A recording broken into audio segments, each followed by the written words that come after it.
기도할 때 성령께서 생각하라라는 제목을 주셨습니다. 여러분과 나에게 소원이 있다면 하나님의 뜻대로 변화되고 또 주를 닮아 성숙하는 것이 여러분과 나의 소원인 줄 압니다. 또한 우리의 삶이 번영과 은총 속에 복을 받고 그러므로 주를 섬겨 아름다운 사랑의 일들을 세상에 이루기를 여러분과 내가 또한 사모한 줄로 믿습니다. 그런데 중요한 건 바뀌지 않는다는 겁니다. 아무것도 달라지지 않는다는 겁니다.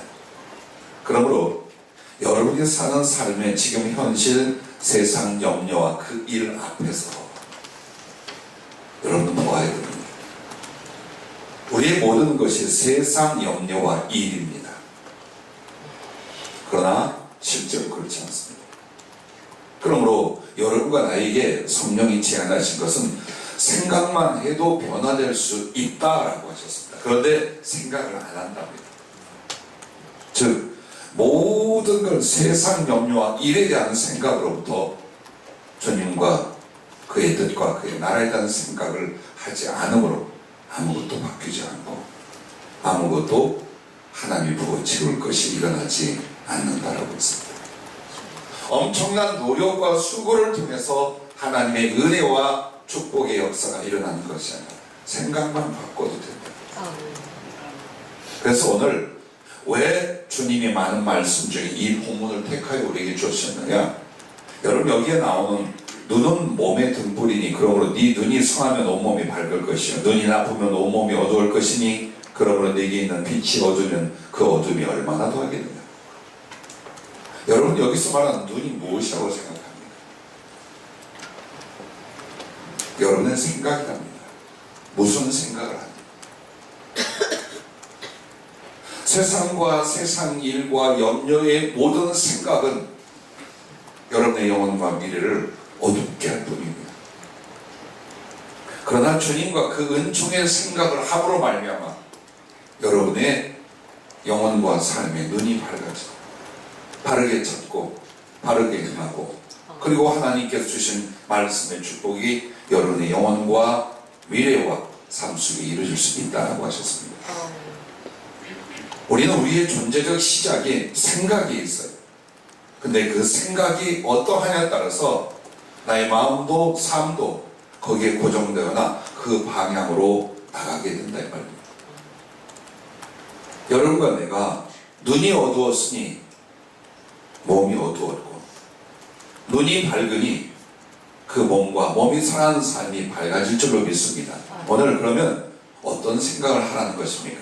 첫째, 세상 염려와 일 앞에서 내게 주어진 시간이 얼마나 되겠는가를 생각하라. 즉 여러분이 얼만큼 더 살 것 같습니다. 마치 우리의 착각은 이 세상이 변하지 않고 존재하는 것처럼 나도 100년, 1000년, 만년 살 것으로 생각해요. 다른 사람은 곁에서 죽고 떠나가는데 나는 그런 일이 좀처럼 내게 일어나지 않을 것이라는 이상한 믿음을 갖고 삽니다. 오늘 보십시오. 여러분과 내가 세상 염려와 일은 우리 생각과 삶을 세상에 못 받게 한다라는 걸 기억하라. 항상 그 생각하는 거예요. 어떻게 사나? 어떻게 잘 사나? 또 그 앞에 밀려오는 모든 염려와 두려움들, 걱정들 끊임없이 이 생각 속에 살아요. 그러면 여러분은 어떻습니까? 여러분이 자유롭게 하나님을 생각하고 은총을 생각할 수 있는 여러분의 생각과 그 삶을 이 세상이라는 것에 못 받게 만듭니다. 하나님께서 태초에 조류를 만들 때 날개는 있는데 날지 못하는 짐승으로 만든 새 종류가 없답니다. 일주일에 한 번 이상 잡수시는 치킨도 여러분 닭이라는 것이 하나님이 날개를 조그맣게 만들고 몸통을 크게 만들어서 날지 못하게 창조했느냐? 그게 아니라 사람들이 가져다가 가축으로 키우며 그들은 먹이로 족하기 시작했어요. 그러므로 몸을 비육시키면서 날 수 있는 날개는 퇴화되어서 지금의 닭이 되었습니다. 난다라는 것이 영적 진리와 그것을 따라 살 수 있는 자유라면 그 날개를 잃어버리게 만드는 것은 이 땅에 생각도 영혼도 가치도 다 처박고 살아가는 크리스찬의 모습입니다. 분명히 새예요. 날 수가 없어. 분명히 하늘의 사람이에요. 하늘하고 아무 상관이 없어. 이렇게 만드는 것이 여러분의 세상 염려와 일이라는 것을 잊지 마시길 바랍니다. 우리는 타조를 생각합니다. 하나님이 아주 날개도 주셨는데 하체 근육을 튼튼한 두 다리를 주셔서 이놈이 달리기 선수보다 잘 달린다. 그렇게 만들지 않아요. 이 땅에 적응을 잘하고 이 땅의 필요를 더 많이 느꼈어요. 나는 것보다 뛰는 것이 나았어요. 그러면서 날개는 있으나 날 수 없는 새로 전락한 것이 닭이나 타조 등이랍니다. 여러분과 내가 잘 아는 120년을 살았던 모세가 우리의 인생에 대해서 어떻게 말하는지 시편 90편 2절부터 6절에 보면 이런 말씀합니다. 산이 생기기 전 땅과 세계도 주께서 조성하시기 전 곧 영원부터 영원까지 주는 하나님이십니다. 그런데 이렇게 창조주 하나님은 영원하시나 그가 만드신 인생, 인간들은 어떤가? 주께서 사람을 티끌로 돌아가시게 하시고 말씀하시기를 너의 인생들은 돌아가라 하셨사오니 주의 목전에서 천년이 지나가는 어제 같으며 밤의 한순간 같을 뿐입니다. 주께서 그들을 홍수처럼 쓸어가시니이다. 그들은 잠깐 자는 것 같으며 아침에 도는 풀 같으니이다. 푸른 아침에 꽃이 피어 자라다가 저녁에는 시들어 마르나이다. 우리의 모든 날이 주의 분노 중에 지나가며 우리의 평생이 순식간에 다하였나이다. 우리의 년수가 70이요 강건하면 80이라도 그 년수에 자라는 수고와 슬픔뿐이요 신속히 가니 우리가 날아가나이다. 우리에게 우리 날 계수함을 가르치사 지혜로운 마음을 얻게 하소서. 이렇게 고백합니다. 120년이면 넉넉할 것 같잖아요. 그러나 그는 다른 사람과 자기의 인생을 통하여 뭐라고 고백을 하느냐? 천년이 지나간 어제 같으며 밤의 한순간 같을 뿐입니다. 그러면서 풀 하나가 돋아나 꽃을 피우고 저녁엔 시들어 마르는 것, 그게 여러분과 나의 인생이라고 말하는 줄 압니다. 강건하고 창궐하 해도 홍수가 나서 쓸어간 것처럼 그 존재의 흔적이 없어지는 것이 사람, 우리의 인생이라고 말하고 있습니다. 그러면서 무엇을 하나님께 구합니까? 우리에게 우리의 날 계수함을 가르치사, 즉 내가 얼마나 더 살 수 있는가를 찾게 하시는, 그게 지혜라는 거예요. 지혜로운 마음을 얻게 하소서. 그럼 미련하고 우둔한 마음이 무엇입니까? 계속 살 것 같은 거예요. 내 나이가 20이요 10대입니다. 나는 비록 50, 60이지만 아닙니다. 이번 추석 연휴 때에 참 피곤하고 힘들어 웬만하면 안 움직이려다가 인천에 사는 저희 둘째, 셋째 형님 댁을 갔습니다. 특별히 셋째 형수가 뇌종양으로 수술을 하고 돌아가실 직전까지 와 있고 의식이 없다. 참 보는 것이 마음이 아파 망설이다가 같이 갔습니다. 근데 이 두 사람이 결혼할 때에 양쪽 집안에 극심한 반대가 있었어요. 너무나 어려운 환경과 처지와 살면서. 그런데 그것을 극복하고 두 사람이 아주 열렬히 연애에 빠졌어요. 동생인 내가 보기에도 왜 저 여자를 좋아하고 사랑하나 할 정도였어요. 그런데 저는 그때 은혜를 받고 예수님의 사랑을 경험하고 있을 때였습니다. 기도하는데 너희가 그 여자를 그렇게 보지만 내가 저 영혼을 불쌍히 여기며 구원할 것이다. 너는 그들이 사랑의 가정을 이룰 수 있도록 기도하고 도와라. 그래서 어머니와 형제들을 설득하며 그 두 사람은 가정을 이루겠죠. 형수는 그 뒤에 바로 내 전도를 받고 열심히 신앙생활하여 지금에 이르렀어요. 형도 신앙생활을 예전에 하다가 많은 방황이 있어요. 그리고 딱 하나 마지막 남아 자기는 확실하게 경험하고 만나기 전에는 믿음을 결정할 수 없다고 고집을 부리고 있어요. 근데 두 사람이 열심히 사는 건 아는데 엊그제 처음 형이 울면서 그 얘기를, 나는 너희 형수를 정말 사랑했다. 그 사람도 그 많은 반대와 비난 앞에 정말 최선을 다해서 남편을 섬기고 가정을 섬겨 내가 그를 사랑할 수 있어요. 단 한 번도 손찌검을 하거나 폭언을 하지 않아요. 나는 그저 형이 그냥 사는 줄 알았어요. 했는데 얼마나 애틋한 사랑으로 그 사랑의 열매를 위하여 수고했는가를 이야기하는 수고로요.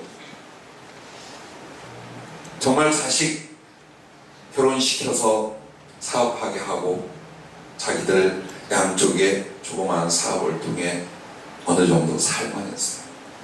근데 머리가 아프더니 병원에 갔더니 뇌종양이 왔어요. 그것도 전혀 고칠 수 없는 난치병으로서 수술하고 어린아이 같은데 바로 또 증상이 호전되지 않아 병원에 갔고 이제는 병원에서 손을 대고 얼마 안 있어 죽을 것이라는 사망 진단까지 나올 정도였습니다. 날마다 형수가 수술해서 얼마 전까지 날마다 일기를 썼대요. 이 사람이 깨어나면 자기의 마음을 전하고 싶어서 그 애틋한 사연, 안타까움, 아픔을 전부 다 고백의 글로 쓰고 있었어요. 근데 이야기를요, 얼마 전 그 글과 일기를 끝냈다. 그리고 마지막에 이렇게 썼대요. 내가 이제 당신을 내려놓습니다. 그러지 않고는 더 이상 자식과 자기의 삶이 존재할 수가 없대요. 그러면서 엄청 등치가 커요. 옛날에 복서였고 바디빌더 했던 사람이에요. 근데 굵은 눈물을 툭툭 흘려요. 그래 형수에게 나도 마지막 인사를 하기 위해 사실 병원에 갔습니다. 형하고 둘이.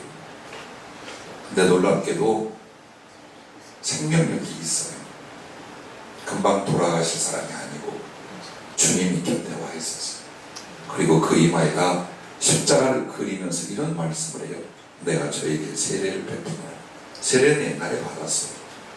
그래서 저는 형수를 데려가시려나 보다 그랬는데 그 질병을 앓고 이 고난 속에서 다시 태어난 세상 일에만 그리고 그 염려로만 이 강집사가 형수님 정말 애쓰고 수고했어요. 그리고 읽어놓은 것이 무슨 의미가 있겠습니까? 주님께서 질병의 시간을 통하여 고통과 절망을 주는 게 아니라 다시 태어나게 만들었어요. 그리고 간절히 기도했습니다. 이 영혼은 주님이 구원하셨지만 남편과 가족들을 위하여 하나님 허락하시면 살려주십시오. 표적이 되게 하십시오. 형도 처음 기도를 받으면서 펑펑 우는 모습 처음 봤어요. 참 마음이 무거우면서도 한편 주님의 은총에 대한 소망을 갖고 돌아왔는데 여러분 인생이 무엇입니까? 남의 이야기 잘 들으셨어요.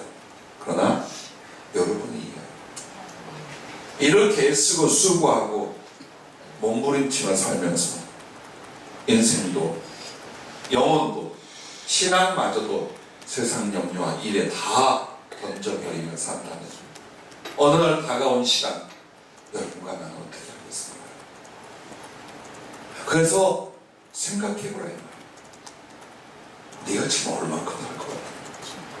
너한테 지금 시간이 얼만큼 있을 것 같은데 정신 못 차리고 예수 믿고 하늘나라 생각한다면 그렇게 사느냐 하고 자신을 생각해보라. 내가 내 생명을 질 수 없습니다. 내가 내 인생을 결정할 수 없습니다. 우리를 지으시고 섭리하시고 불러가신 이가 하나님이십니다. 누가 저부터 하나님을 알았고 믿었습니까? 여러분과 내 인생에 그 하나님을 만났고 그 하나님께 나타내 주심으로 진리를 알고 삶을 알게 되지 않았습니까? 그렇다면 여러분과 나에게 주신 것은 이 땅에서 하나님의 소원이 이것입니다. 빨리 데려가는 것입니다. 미안합니다. 죄 많이 짓고 그 염려와 고통 중에 이 세상에서 길게 살게 하는 것이 하나님의 뜻이 아닙니다. 하나님을 찾았습니까? 그분과 사랑으로 하늘나라를 준비했습니까? 그렇다면 주님은 안식과 영생의 복락을 주는 예수, 그래 빨리 데려가는 예수.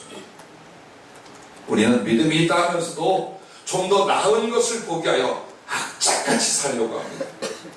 언제부터 우리의 신앙이 이 땅을 붙들고 여기서 끝을 보려고 합니까?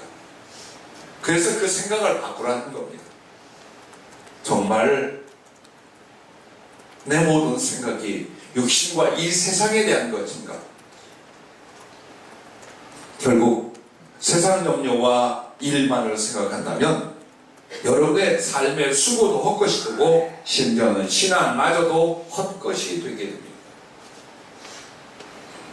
생각이 주님과 차단이 되어 있고 하늘과 차단이 되었어요. 그러면 마음도 차단이 되고 삶도 차단이 되고 영혼도 하나님과 차단이 되기 때문에 바로 가인이 그렇게 해서 가인이 된 겁니다. 에서가 그렇게 해서 에서가 된 것이요. 솔로몬이 그 많은 하나님의 지혜와 영광을 얻고도 결국 무너져 간 것이 무엇입니까? 이 생각이 육신적인 것, 현실적인 것, 세상에만 꽂혀 있는 거예요. 생각이 하나님을 향하여 차단이 되면 그의 마음도 삶도 영혼도 다 차단이 되는 거랍니다. 그런데 우리는 예배 시간에 나오거나 나의 어떤 신앙의 고백이 있음으로 말미암아 모든 것이 하나님과 연결되어 그의 은혜를 얻고 그의 나라와 생명을 가질 것이라고 생각한답니다. 그럼 여러분이 무엇을 생각하는가를 보십시오. 하나님과 연결이 되어 있는지 하나님과 상당히 차단이 되어 있는지 그걸 생각합니다. 나는 예수님을 믿었습니다.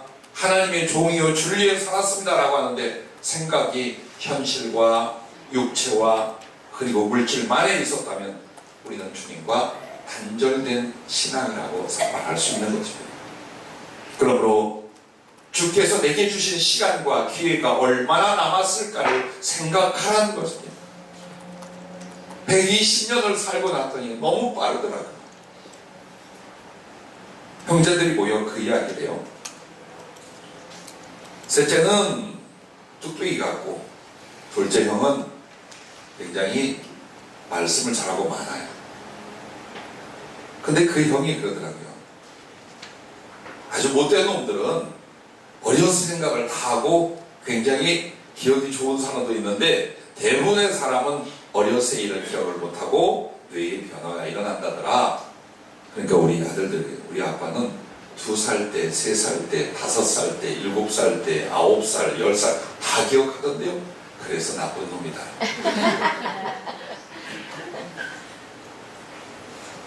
2살 때에 우리 집의 구조가 어땠고 3살 때 어떤 일을 겪었고 4살 때, 5살 때 무슨 일이 있었고를 사실 기억을 해요. 그런데 왜 이 말, 기억력이 대단하다 이 말을 하려는 게 아니라 오늘 이 나이가 됐어요. 그 갓난아기 때 아팠던 것, 즐거웠던 것, 심지어 이것도 기억을 해요. 우리 집에 손님이 오면 뭔가 자랑하고 칭찬을 받고 싶었어요. 기저귀를 접었어요. 그래 어떻게 했느냐? 박치기를 했어요. 문이나 벽에 갑자기 해서 빡 받으면 뭐 누님 친구들, 어머니 친구들이 저 대가리 최고다. 이게 칭찬이고 아무 데 나가서 받았어요. 눈을 뚝뚝 흘렸더니 받았어요. 40대까지 50 초반까지는요 나이의 개념이 없었어요. 왜? 내게 열정과 힘이 있었어요. 그런데 어느 때부터 나이에 비하여 세월의 그 급히 지나가면요 체력이 떨어지는 거예요. 원하지 않아도 왕성한 생명력이 소멸되는 걸 느낄 때 아 정말 살 만큼 살고 이렇게 빨리 지나가는 거예요. 나는 그래서 우리 청소년 청년들에게 정말 잔소리가 아니라 좀 간곡하게 말해주시더냐 순식간에 지나가는 거예요. 순식간에. 아마 오늘 이 설교 중에 했던 이야기도 우리 재환이가 5, 60 넘어서 기억이 날 거예요. 그리고 똑같이 말할 거예요. 이렇게 빠를 수가 있는 거예요. 자, 지나간 시간이 이렇게 빨리 지나갔다면 남은 시간이 남은 삶의 기회라야 얼마나 되겠어요? 그 현실, 그 사실을 직시할 수 있는 여러분이 될 수 있기를 바랍니다. 120년을 살았던 이 모세는요 양쪽 산에 굉장히 중요한 의미가 있어요. 시내산에서 하나님을 만나게 됩니다. 그리고 느보산에서 그가 죽음을 맞이해요. 요단을 건너 하나님이 약속한 그 땅을 바라보면서 그는 건너지가 못한 채 느보산에 올라가 거기에서 그의 인생을 마감하게 됩니다. 그 성경적 이야기를 여러분과 나에게 적용을 해요.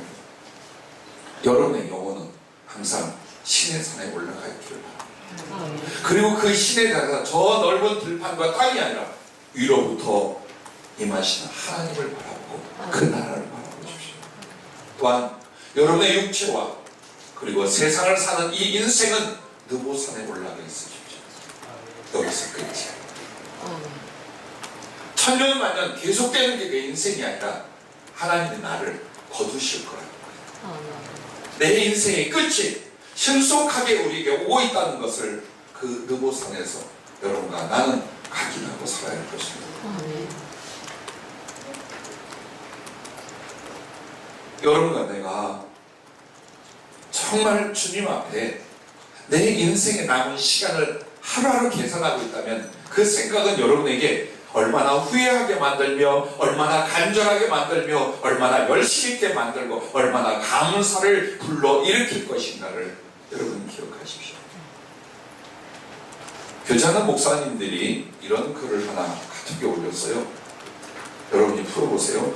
9988-234 합시다. 알아들었죠? 9988-234 합시다. 영적이야. 신비로 이걸 풀 수가 있나? 그랬더니 다른 목사님이 그래요. 9988은 99세까지 팔팔하게 살자는 말 같은데 234가 뭡니까? 그러니까 아주 철학적인 이야기가 있어요. 그래 9988 99세까지 팔팔하게 살다가 234 231 준비하고 죽자. 그래서 깜빡 231 내에 인사할 거 하고 죽자. 그랬더니 어느 분이 농담을 딱 끊었어요. 난 지금도 준비하고 있습니다. 나보다 어린 목사님은 그래요. 숙연해졌어요. 여러분 9988은 모르겠어요. 234는 곧 와.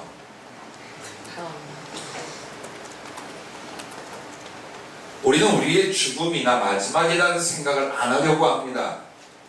왜? 불편하거든요. 하지만 여러분의 끝은 끝이 아니라 하늘의 시작, 하나님의 영광과 살아온 삶의 결론에 대한 시작이에요. 반드시 와야 돼요. 올 것이에요. 다만 이 땅에서 다른 길을 가거나 다른 삶을 살거나 다른 생각에 빠져있는 나를 돌이켜 하나님과 그 진리의 모든 길과 삶의 열매를 생각하고 그 생각으로 나를 변화시킬 수 있는 것, 그게 바로 내게 시간이 얼마나, 내 생명의 시간, 내 삶의 기회가 얼마나 있는가를 살펴보는 바로 이것인 줄로 믿습니다. 두 번째는 여러분과 내가 세상 염려와 일 앞에서 하늘 보화를 무엇으로 쌓았는가, 이것을 생각합니다. 참 이 믿음의 사람들, 교회 신자들에게 고민거리가 하나 있어요. 그냥 버티면 천국 간다라고 생각합니다. 그냥 인격도 안 바뀌어. 그렇다고 하나님을 섬기는 사랑이나 특별한 헌신도 없어. 근데 하여튼 버티면 천국에 가고 뭔가 잘 될 것이고 나중에 하나님이 복을 줄 것이며 하늘에서 주님 곁에 있기를 바랍니다. 잘못된 생각입니다. 뿌린 대로 거두고 쌓는 대로 취하는 것이 하나님의 진리입니다. 여러분과 나를 이 세상에서 그 염려와 고통 속에 썩어질 세상 것과 물질, 인간 관계를 위하여 여러분의 영혼과 삶을 다 소비하라고 하시겠습니까? 왜 이스라엘 백성이 40년간 광야에 살면서 일도 하지 아니하였고 씨를 뿌리거나 거두지도 아니하였습니까? 근데 왜 만나를 먹이시며 그들을 인도했습니까? 즉 무엇을 먹을까, 무엇을 입을까, 이 모든 여러분의 그 삶의 염려를 거두라는 왜 하나님이 하시겠다. 내일부터 이제 뭐 사업도 그만두고 직장도 그만두고 알아세요 그건. 그런데 내가 아니면 내 수고와 내 염려와 내 노력이 아니면 나는 살아갈 수 없어. 이건 신앙이 아닙니다. 그게 무슨 전능하신 하나님을 나의 아버지, 나의 구주로 믿는 신앙입니까? 죽을 것 같습니다. 죽지 않아요. 망할 것 같습니까? 망하게 두지 않아요. 잘 될 것 같습니까? 여러분 혼자로는 잘 될 수 없어요. 그래서 여러분과 나에게 이 세상에 사는 삶의 성공이 무엇이고 열매가 무엇이냐, 이 땅에다 쌓아놓고 그걸 즐기는 게 아니에요. 하늘 보화로 올려놓을 수 있는.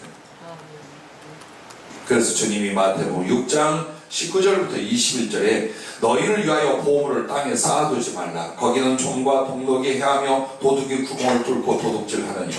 오직 너희를 위하여 보물을 하늘에 쌓아두라. 거기는 종이나 동록이 해하지 못하며 도둑이 구멍을 뚫지도 못하고 도둑질도 못하느니라.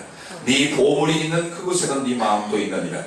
그리고 24절에 한 사람이 두 주인을 섬기지 못할 것이니 혹 이를 미워하고 저를 사랑하거나 혹 이를 중히 여기고 저를 경히 여깁니다. 너희가 하나님과 재물을 겸하여 섬기지 못하노라. 여러분 보십시오.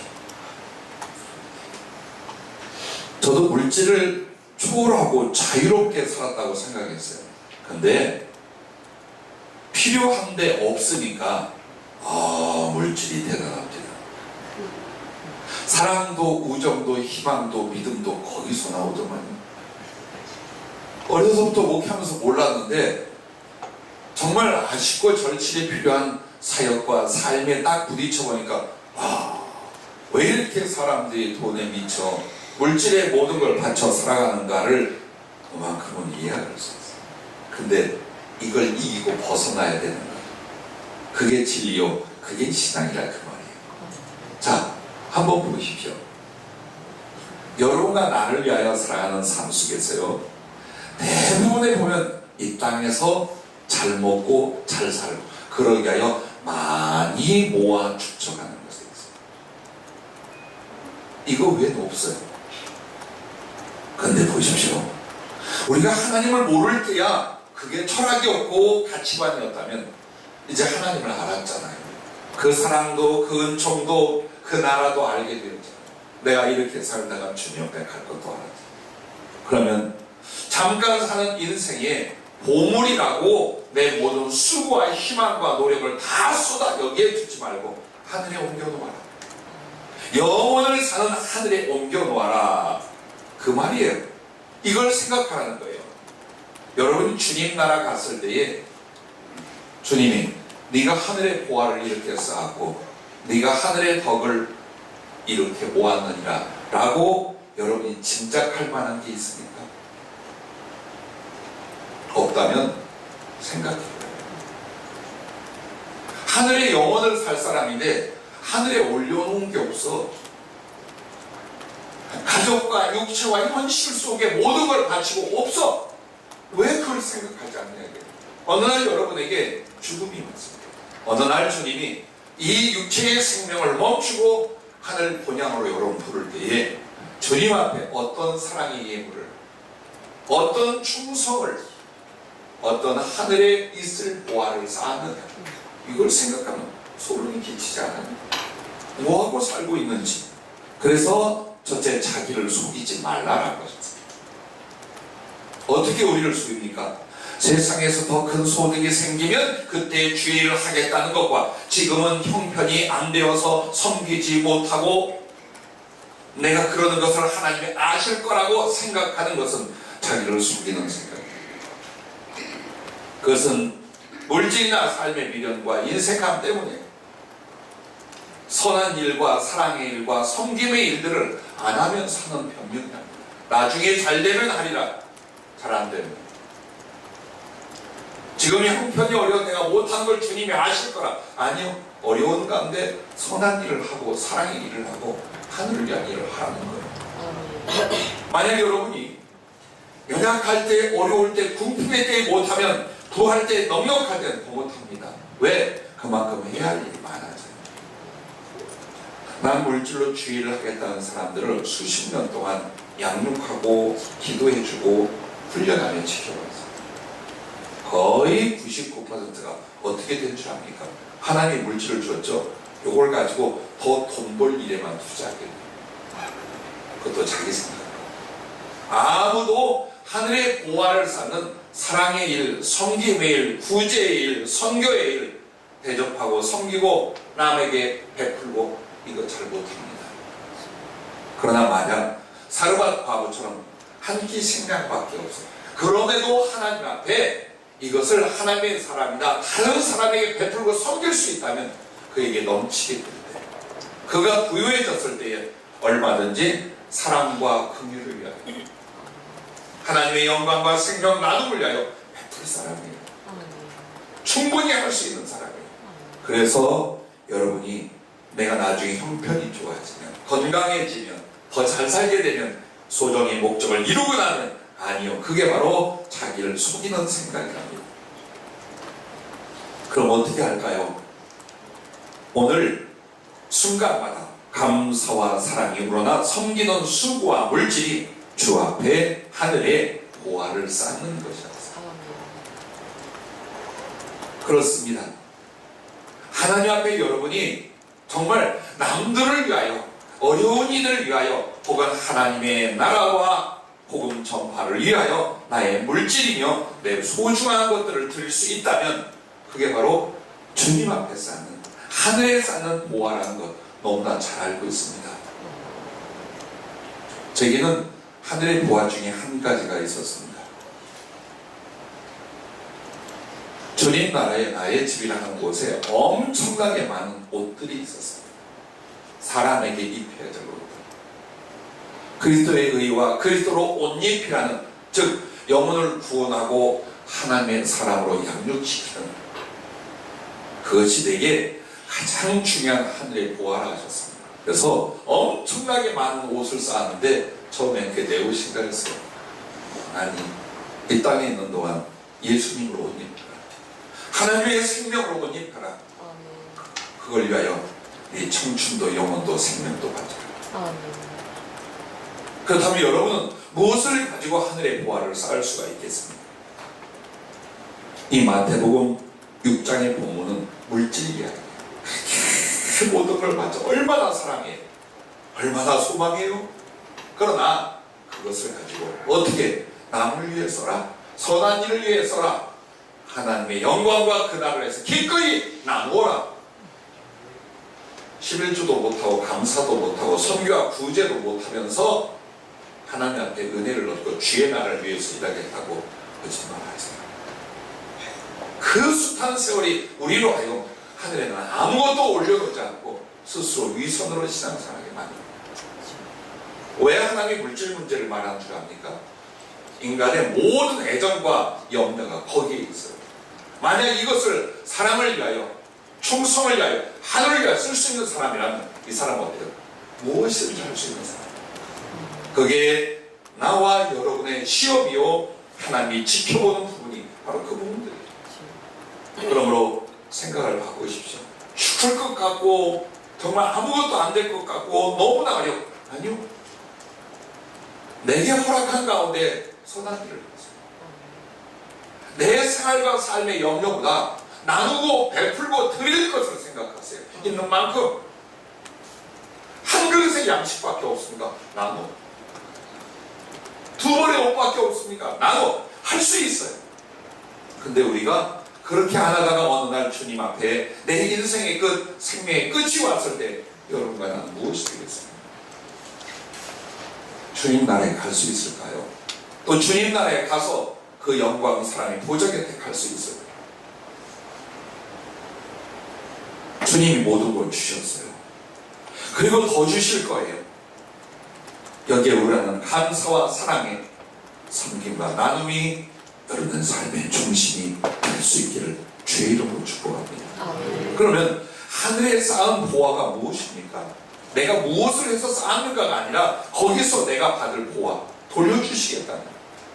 근데 하늘의 보화는 하늘나라 가봐야 아는 것이 아니에요. 이 땅에서 하나님 우리에게 보상을 해요. 그리고 하늘에서 경험을 하게 합니다.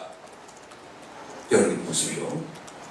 여러분이 만약 주를 섬긴 물질이 있었어요. 그럼 하늘의 보화는 어떤 것입니까? 이 땅에서 주셔요. 더 큰 것을 맡기시고 주인의 기쁨에 참여한다라는 마태복음 25장 이야기가 그 부분을 말합니다. 하나님께서 더 큰 물질을 운영하여 더 사랑과 큰 일을 해라라고 누구에게 맡길 것 같습니까? 의연히? 욕심 많이 내면? 아니요. 다퉈도 안 되고 욕심내도 안 되고 살인해도 안 돼요. 오직 하나님 앞에 여러분이 누려야 돼요. 쌓아야 돼요. 그거 외에는 없어요. 그래서 만약 물질로 하늘의 보화를 올렸다. 그러면 하늘에서 영광과 상급이 있겠죠. 그러나 바로 우리에게 더 큰 것을 맡기시며 주님의 기쁨에 참여하게 만드는 것입니다. 주님을 향한 여러분의 사랑은 어디로 가느냐? 보좌 우편이라는 하나님의 본체와 더 이상의 경계가 없는, 즉 예수님의 몸과 마음에 연합하는 사랑의 유치소리야. 왜? 그렇게 사랑했어요. 주님이 그 사랑을 받았어요. 그래서 이 사람의 사랑을 주님 곁에서 영원히 이루게 하여 하늘에서도 가장 지구한 하나님의 보좌 곁에 그를 두게 됩니다. 영혼을 살리는 숲으로 하늘의 보화를 쌓았어요. 하늘의 권세를 주신다는 것을. 하늘에서는 다스리는 계급적 권세가 아니에요. 하늘에도 어떤 직분이 있어요. 다른 직분은 없어요. 그러나 장로라는 직분이 있어요. 하나님 보좌 우편에 있는 24장로라는 반열 그룹이 있어요. 그럼 왜 그들을 장로라 했을까요? 하늘에서 섬기는 권세, 하나님의 사랑과 비밀을 나누는 권세. 그래서 분명히 하나님 나라는요, 여러분이 이 땅에 살면서 어떻게 하나님 나라의 보화를 쌓는가를 가지고 영원히 결정이 돼요. 잊지 마십시오, 여러분. 우리에게 있는 시간이 얼마 되지 않습니다. 그리고 여러분만은 안타깝게도 하늘 보화를 별로 쌓은 게 없어요. 있으면 여러분에게 지금 10가지, 100가지 막 떠올 겁니다. 근데 잘 생각이 안 나. 잘못 산 거예요. 만약 우리 김민경 집사님이 피아노를 열심히 치고 찬양 반주를 했어요. 그래서 이게 하늘의 보화라면 만약 이렇게 오면 어때? 하늘에 같은 계속 찬송가만 들려. 피아노 소리만 들려. 아무것도 없고. 농담이에요. 사랑의 일들이라고 하셨습니다. 마지막 세 번째는 이걸 생각합니다. 세상 염려와 일 앞에서 주께 복 받을 이유가 내게 무엇인가를 생각하라. 주께 복을 받을 이유가 있다면 그게 뭐냐? 뭘 했길래 내가 복을 받을 수 있는가? 그 생각을 하라라고 하셨습니다. 왜 이 생각 안 합니다? 복 받을 일도 없고 행동도 안 했어요. 근데 하나님께 어때요? 요구하고 간구합니다. 그리고 나중에 승질까지. 아, 이렇게 해주신다더니 안 해주시잖아. 이런 일이 왜 일어날까요? 이 말도 안 되는 신앙이 왜 우리들에게 있을까요? 그래서 여러분 안에 다윗이 고백하는 것처럼 내 의로움과 내 하나님을 향한 사랑을 기억해 주십시오 라고 말할 수 있는 부분이 있는 거예요. 여러분 정말 하나님이 나를 축복하고 하나님 나의 기도를 들으시고 나의 작은 일을 크게 이루시는 바로 이 은총과 복 받을 이유가 내게 어떤 것인가, 이걸 생각하는 거예요. 그래서 여러분과 내가 어쩌다 보면 어떻게 되겠지, 혹은 나의 숲으로 형통하고 부유해질 수 있다는 생각을 버려야 합니다. 왜? 그런 일은 안 해요. 하나님은 그 말씀대로 하십니다. 우리에게 일러준 대로 하나님은 축복하고 구원하고 역사를 하십니다. 그래서 여러분과 내가 재수라는 말, 대박이라는 말, 요해이라는 말 상관없죠. 그리고 여러분에게 조금 전에 말한 것처럼 내가 수고하면, 내가 노력하면, 그럼 진작에 잘 됐어요. 진작에 여러분 다 부자 되고요, 강건하고 하고자 하는 일 다 잘 됐어야지. 그렇게 노력했는데 왜 안 됩니까? 원칙이 있답니다. 하나님께 복을 받을 이유가 있어야 되고 그 일이 있어야 돼요. 그래서 거기에 맞게 하나님은 우리의 미래와 앞으로를 축복하시고 채우시고 만들어 가시는가. 복받을 일을 했는가, 복받을 심령이 됐는가, 복받을 이유가 있는가, 이걸 생각합니다.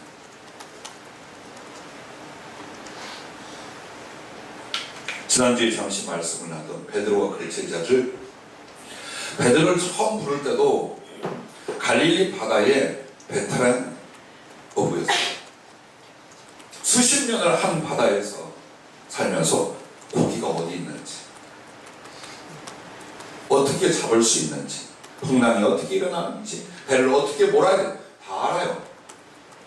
근데 주님 처음 만날 때 밤새 수고했는데 못 잡았어요. 그리고 주님이 더 깊은 곳에 가서 그물을 고기를 잡았어요. 그리고 복음서 마지막 부분에 부활하신 주님이 이 베드로와 제자들을 찾아왔을 때 그들도 어때요? 밤새 수고하는데 한 마리도 못 잡아요. 그때 또 주님 뭐라고 하니까 배우편에 그물을 던져. 그리하여 152마리의 3마리의 고기를 잡았다고 성경에 기록합니다. 이게 무엇을 말할까요?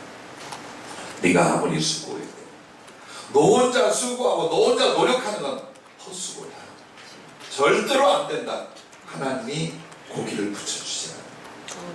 하나님이 인생의 복을 주지 않으면, 하나님이 그 일이 되게 만들지 않으면 절대로 안 된다는 거죠. 그럼 어떻게 할까요? 그렇다고 궁핍과 무능과 불형통을 운명이라고도 생각하지 말랍니다. 그것도 자기를 속이는 거예요. 마치 이게 신앙의 덕목이냐, 가난하고 그저 어렵지만 견디고 이게 신앙의 덕목이고 운명인 것처럼 그것도 여러분을 속이는 거예요. 하나님의 은총과 복을 받을 수 있고 지금이라도 영원히 하나님 우리에게 주실 수 있음을 믿는 것입니다. 아멘. 대부분 보면, 죄송해요, 경제적인 얘기 잘 안 한다고 왜 하는지 모르겠어요. 경제적인 변화가 없는 사람들의 특징이 뭐냐? 그냥 힘들지만 삶을 그냥 이어가요. 이것을 벗고 변화되고 달라지게 하는 노력을 많이 안 씁니다. 대부분 하면 그날 그냥 살아갈 만큼의 수고해요. 그게 전문가들의 이야기예요. 이와 같이 영적인 것도 현실적인 것도 물질적인 것도 모두가 다 뭡니까? 우리는 하나님이 이렇게 하라 함으로 우리가 이런 수고와 이런 섬김과 이런 노력을 하면 능히 할 수 있다는 믿음을 여러분 가져야 됩니다. 근데 딱 믿음이 뭐냐? 그냥 가난해도 나는 주님이 있으니까, 잘 안 돼도 나는 주님이 있으니까, 실패를 해도 나는 주님이 있으니까, 그리고 여러분의 생각을 거기에 고정, 주님은 계셔요. 그러나 그 주님이 있다는 이유, 생각한다는 이유만으로 우리를 완전히 바꾸고 하나님 말하는 은총과 복의 차원으로 들어가는 게 아니에요. 그래서 두 가지 다 합니다. 그냥 운명도 아니요, 나의 수고로도 아니요, 하나님 앞에 나는 복 받을 시와 그릇이 되고, 그러므로 하나님은 나를 통해 하나님의 영광과 나눌 수 있는 그 복을 우리에게 주시고, 이걸 믿어야 된답니다. 이걸 생각하고 행동하라 라고 하셨습니다. 한번 보십시오. 사무엘하 17장에 보면 다윗이 자기 아들의 모반을 인하여 도망을 쳤잖아요. 아무것도 없이. 그때에 한 지역에서 몇몇 사람이 나와 다윗과 그 일행들을 위하여 먹을 것, 쓸 것을 줘요. 그 중에 침대도 있어요. 그릇도 있어요. 얼마나 자상하고 힘을 다해. 그 중에 한 사람 바르실레라는 사람이 있어요. 자, 그렇게 해서 섬기고 도왔어요. 희망이 없는, 약속이 없는 왕이에요. 도망치고 있으니까. 그럼에도 그에게 그런 섬김과 사랑을 베풀었어요. 자, 반역이 끝나고 예루살렘으로 다윗 왕이 돌아가게 됐습니다. 그때 요단을 건너게 하기 위하여 여러 사람이 나와서 왕을 축하하며 인사를 했어요. 바르실레가 나왔어요. 바르실레가 80이 되고 노인이 다윗이 너무나 고마워서 그에게 말했습니다. 예루살렘으로 갑시다. 내 왕궁에 가서 나와 함께 모두를 나눕시다. 내게 행한 일을 나여 내가 감사하고 갚고 싶습니다. 그때 바르실레가 뭐라고 하는 줄 압니까? 난 이렇게 늙고 이 나이가 되었으니 뭘 내가 좋은 걸 알고 누릴 수 있겠습니까? 다만 왕에게 해가 될 것이니 내 아들 김함, 성경에 보니까 김씨도 있나 보다. 내 아들 김함을 대신 데려다 주십시오. 그때 다윗이 뭐라고 말하냐면 당신이 좋은 것, 당신이 좋게 여기는 그것을 나도 기꺼이 들어주겠습니다. 즉 당신의 소원이라면 내가 그걸 해주겠습니다. 그리고 그 김함을 데려다가 어떤 벼슬을 줬겠어요? 어떤 땅과 집을 줬겠어요? 그리고 왕궁에서 항상 교제를 나누며 아버지가 섬겼던 그 일을 나여 그 아들과 일가를 영원히 다윗 왕이 돕고 지원하고 축복했습니다. 이것이 영적 원리예요. 여러분은 살려고 몸부림치고 더 나아지려는 그 고생과 염려였습니까? 아니면 정말 하나님께서 말하는 충분히 하나님이 야 정말 쓸만한 그릇이다. 쓸만한 그릇이다. 그리고 저가 복에 씨를 뿌렸으니 내가 30배, 60배, 100배를 갚으리라 할 일들이 많이 있습니까? 많이 있습니까? 그럼 여러분의 앞으로는 그렇게 될 거예요. 그러나 별로 생각이 안 납니까? 물론 그렇죠. 그러고 계시면 아무것도 안 돼요. 아무것도 안 돼요. 교회를 나오든 안 나오든 하나님은 살아계시고 섭리는 비슷합니다. 반드시 복을 받을 수 있는 어떤 일들과 신념과 삶이 있는가를 생각하라고 말씀하셨습니다. 그래서 여러분과 내가 주님 앞에서 주의 은총과 복을 위하여 뿌린 씨와 만든 그릇으로 여러분이 말냐는다고 있지만 하나님의 복이 어디서 오는가? 그의 은총이 어디서 오는가? 뿌린 씨와 받을 그릇, 이게 있어야 된다는 거예요. 그래 그냥 살지 말라는 거예요. 하나도 마동해서 이 현실과 이 상황만 아무것도 안 돼. 교회 전체가 궁핍하거나 교회 전체가 성령의 은혜와 위로가 적다면 대부분이 우리가 어떻게 산다는 거예요? 지금 이 말씀처럼 산다. 여러분 이렇게 되랍니다. 하늘을 바라는 눈과 주의 음성을 청종하는 귀와 덕을 세우는 입과 사랑을 품은 가슴과 늘 베푸는 손과 복음을 전하려 바삐 다닌 발, 이게 복의 씨와 그릇이랍니다. 여러분의 모든 소망과 생각과 교통을 주님을 향해요. 그래서 하늘을 바라는 눈, 그리고 주의 말씀을 청종하는 귀, 그리고 덕을 세우는, 입으로 다 까먹어보는, 요 앞에 부분까지는 하는데 세 번째 걸리는 경우가 수도 없이 봤어요. 입으로 다 까먹어. 그 입으로 할 말 안 한 말을 골를 치고, 모든 갈등의 모든 부정적인 것의 근원이 그 입이 되면 잘 되겠습니까? 안 돼요. 좀 참아. 좋은 말, 선한 말, 은혜를 끼치는 말, 덕을 세우는 말만 하고, 그리고 비전과 희망의 말만 하세요. 그게 바로 덕을 세우는 입이에요. 그리고 여러분의 가슴에 엉망진창이면 복이 안 와요. 삐뚤어지고 원망하고 싸우고 갈등하고 미워하고 10년 이상 되잖아요. 절대로 영광을 받을 전정 하나님이 아무것도 부어주지 않아요. 절대로 안 돼요. 속이려 하지 말아요. 하나님 앞에 절대로 속이려 하지 말아요. 그리고 늘 베풀고 있습니까? 아니면 아예 그쪽은 생각이 없습니까? 내 손이 긁어 모으는 갈퀴손입니까? 베풀고 나누는 사랑의 손입니까? 한번 보세요. 그리고 여러분은 정말 영혼을 구원하고 복음을 전하기 위해 어떤 수고와 어떤 노력을 하고 있습니까? 한번 보세요.